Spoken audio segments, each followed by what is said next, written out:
Guys, আবার একটা blog নিয়ে চলে এসেছি। তো তোমরা সব কেমন আছো? আই হোপ সব ভালো আছো। তো আজকে আবার একটা তো বন্ধুরা দেখো, আকাশের ওয়েদারটা এমনভাবে অন্ধকার হয়ে এসেছে না, আমি তো ভয়ই পেয়ে গেলাম, এখনই হয়তো বৃষ্টি চলে আসবে। তো চলো রাস্তার দিকে যাওয়া যাক। তো মনা হাঁটছে তো হাঁটছে, আর আমিও হাঁটছি তো হাঁটছি। তো হাঁটতে হাঁটতে আপনার গাড়িটাই না মিস হয়ে যায়। তো ফাইনালি অটো পেয়ে গেলাম।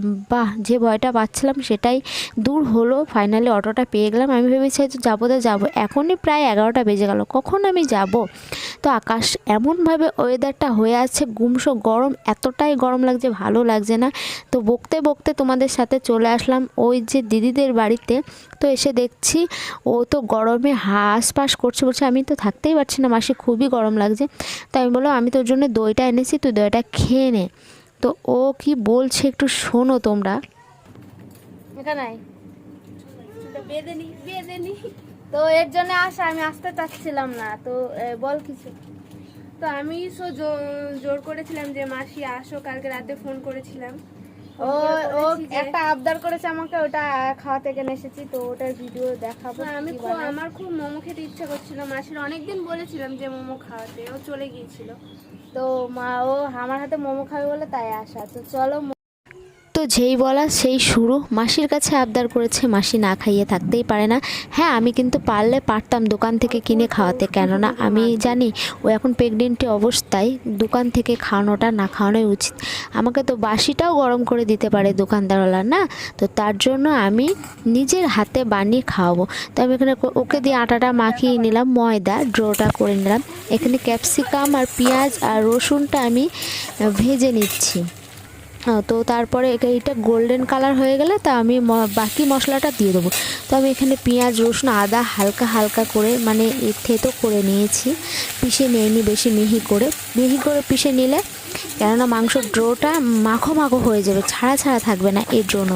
তো আমি এখানে ভেজে নেবো গোল্ডেন করে। ক্যাপসিকামটা দিয়েছি, কেননা বেশি মশলা এখানে ব্যবহার করব না, কেননা ও খাবে, তার জন্য ও হেলদি টাইপের করব, বেশি করব না। তো এখানে দেখো 2 চামচ লবণ দিয়ে দিলাম, 2 চামচ হলুদ দিয়ে দিলাম। তো তারপরে দিয়ে দেবো তোমার জিরে গুঁড়ো দিয়ে দেবো। মাংসর কিমাটা আমি কিন্তু হালকা পেস্ট করে তেমনি কিন্তু দিয়ে দিয়েছি, আমি কেটে নিইনি, হালকা পেস্ট করেছি, হালকা করে, বেশি পেস্ট করবে না তোমরা যদি করো।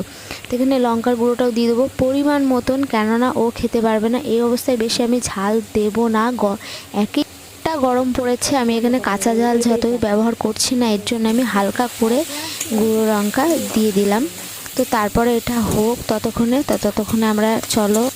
তো একদিকে আমি ভাতটাও বসিয়ে দিয়েছি, কেননা ওর মার আসতে একটু লেট হবে বলে আমি ভাতটাও বসিয়ে নিয়েছি, যার জন্য এই খেয়ে তো থাকা যায় না দুপুর পর্যন্ত, এর জন্য। তো দেখো আমার বানানো রেডি। তো মোমো আমাদের রেডি। তো মোমোর বানাচ্ছিলাম যখন দেখাতে পারিনি এতটা গরমের জন্য, তো তার জন্য এই যে দেখো, এই মোমো খাওয়ার জন্য আমি বাড়ি থেকে কিনে এসেছি একমাত্র ওর জন্য একমাত্র। তো মোমোটা খেয়ে রিভিউ দেখে, তো মোমোর ভেতরে কতটা মাংসর কিমা গেছে দেখো,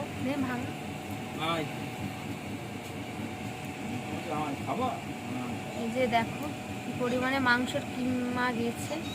খেয়ে টেস্ট করে বল। করে না তাই তো বলছি। অসাধারণ মোমো খাবা তোমা।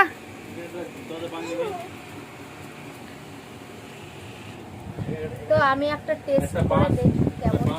তো বন্ধুরা ভিডিওটা বেশি বড় করব না, তো আজকের মতন ভিডিওটা এই পর্যন্ত, দেখা হবে নেক্সট ব্লগে। তো আমরা এখানে খেতে থাকি। তো তোমরা ফেসবুক থেকে দেখলে অবশ্যই ফেসবুকটা ফলো করবে, আর ইউটিউব থেকে দেখলে অবশ্যই সাবস্ক্রাইব করবে। তো আজকে